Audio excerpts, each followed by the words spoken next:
Welcome back to the channel, guys. This is going to be the last update I'm doing on the carport extension back here. I think on the last video, yeah, I still had about 3 or 4 panels on this end to do. I'll get a better shot over here on this side. I also needed to get the last bit of trim there on the edge down on both sides. I had to wait about 4 or 5 days on that. I went into Menards and they didn't have it in stock, so I had to order that. But yeah, the only other thing I'm really going to do, which I'm not going to, I won't even mention it, but I will eventually put a gutter in there so I can catch all that water coming off the roof and use it. Right now, this IBC tote right here, I use for watering the plants, the few plants that I have. Well, that and water the car or wash the car with, just, you know, some miscellaneous uses for water. But get that turned back. I don't have a selfie stick. I'm using my tripod. I'll probably pick one up someday if I think about it. But yeah, so after I get the gutter on there, then that'll be the end of that. And I'll cross my fingers that when the winter comes around again and the ice starts coming off the roof, it doesn't just rip the whole thing down to the ground. There was definitely a lot of ice that came rolling off the edge through the winter, so we'll see what happens. But I kind of got an idea. I did leave the leave the rafters a little long. Excuse me. And I'm gonna cut. Well, the way I left them, I'm hoping I'll be able to cut a level edge on there where it'll basically support the gutter from underneath, and we'll see if that's able to withstand all the weight of that ice and everything coming down. The only other thing that I've been up to since that last video was I got around yesterday to planting some let's see, onion, green beans, and onions, green beans, and tomatoes in these raised beds. The couple of green small bushes you see right there are Yukon potatoes. I put those in about 3 weeks ago, and they're kind of coming up pretty good. I know it's not a lot. Yeah, I again, since I don't have any real experience in growing things, this is my first time. I'm just, you know, gonna try a few different items and see what happens. And already something that I've noticed in these raised beds, that's a potting soil that is made for raised beds, and that's, you know, you're 100% using the material in there. But and you can see how much you know, the potatoes have sprouted up.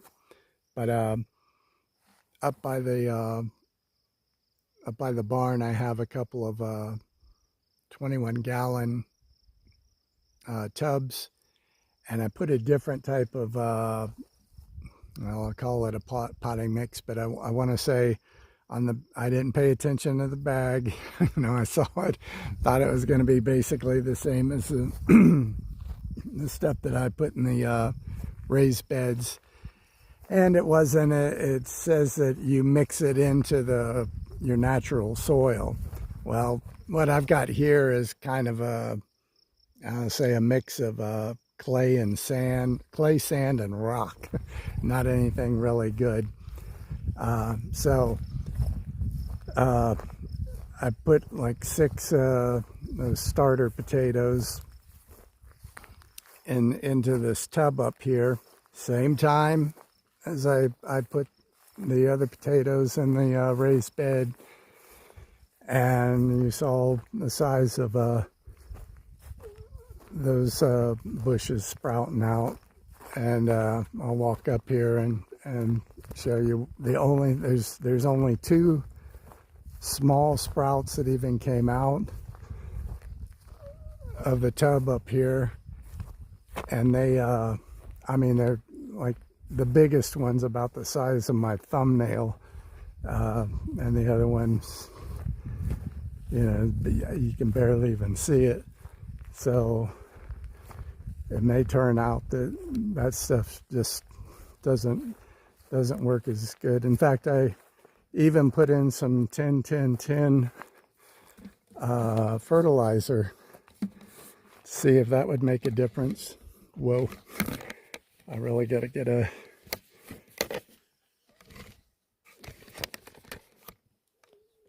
selfie stick. But yeah, I mean, you see that's it. That's the bigger one. There's another one right there that's really small. So it hasn't hardly done anything compared to those down there by the raised beds. So it may just be that that's really bad, not good for potting soil. So we'll see what happens. I'm anxious to see now. I mean, further proof that stuff is bad. In fact, I'll walk in here. I mean, it's by Miracle Grow, and this thing's probably going to start twisting on me again.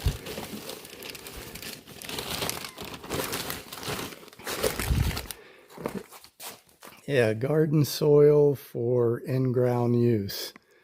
So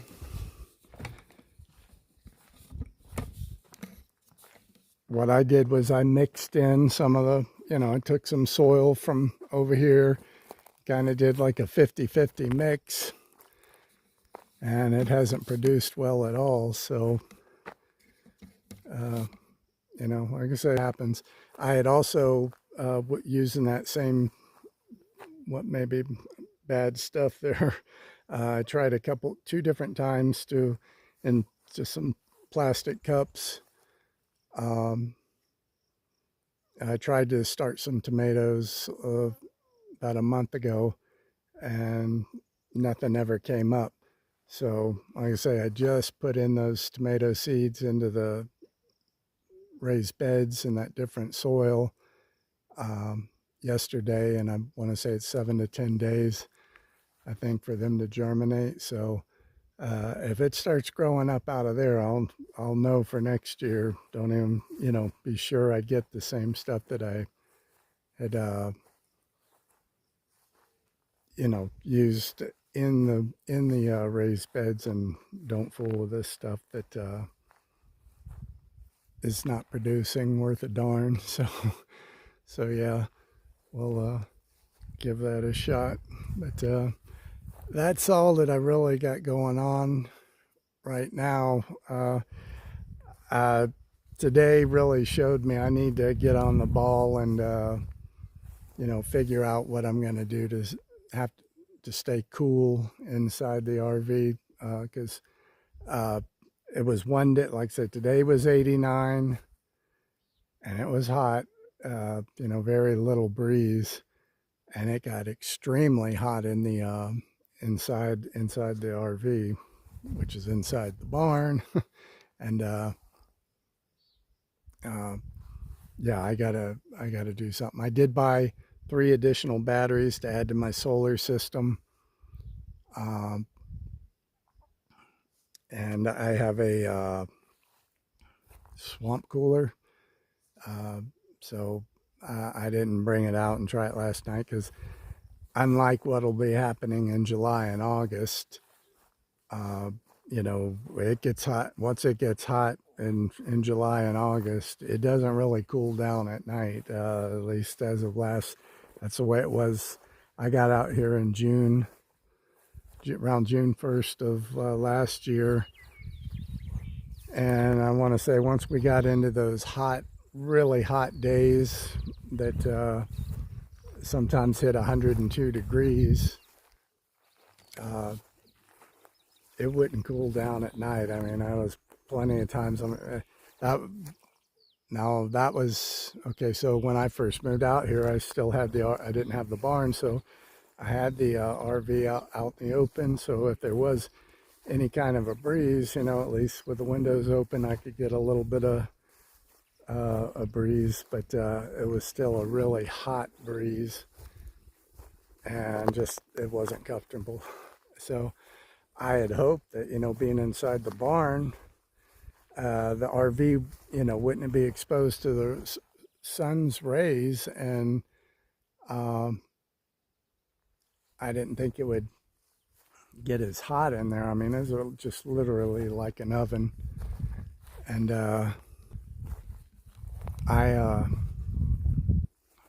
yeah, I'm just disappointed that it got that hot in there, because, you know, then, you know, by 4 o'clock I could walk out here. And again, right now it's still cooling off in the evening. So yeah, it was absolutely cooking like an oven still in the RV, but you walk outside and it, you know, feels pretty comfortable out here right now. So that's disappointing. I thought it being in the barn might make a bit of a difference, not being in the sun's rays, but no, it's still like an oven in there.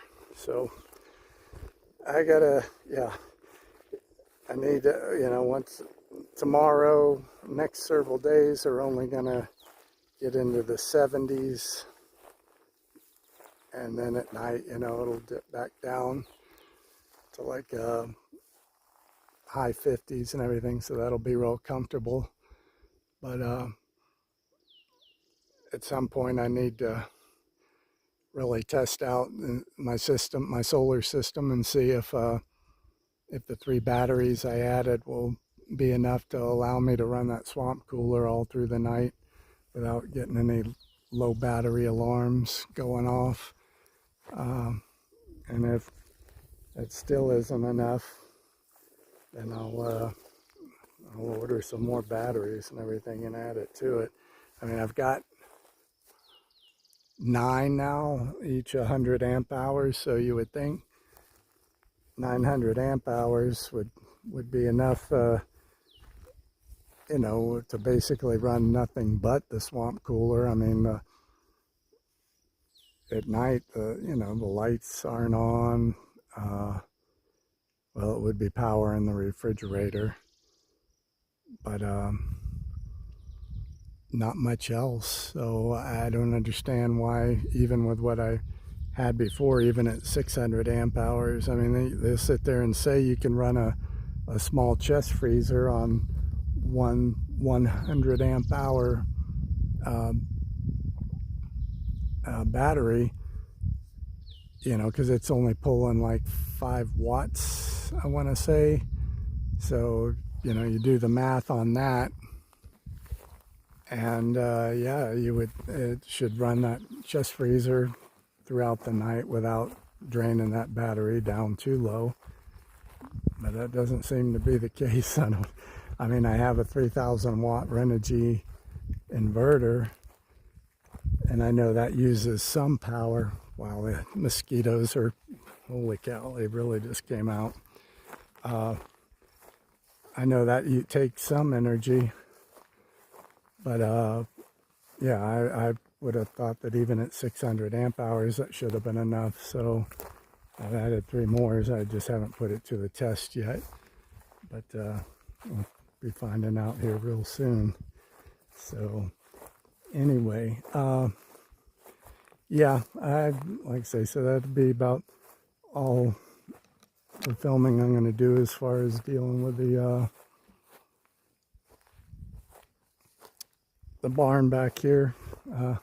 I know I'll be putting a window in at some point. I've already mentioned how it's so dark in there because there are no windows on that thing, and in the winter time with the doors closed, and it's just so dark and depressing in there.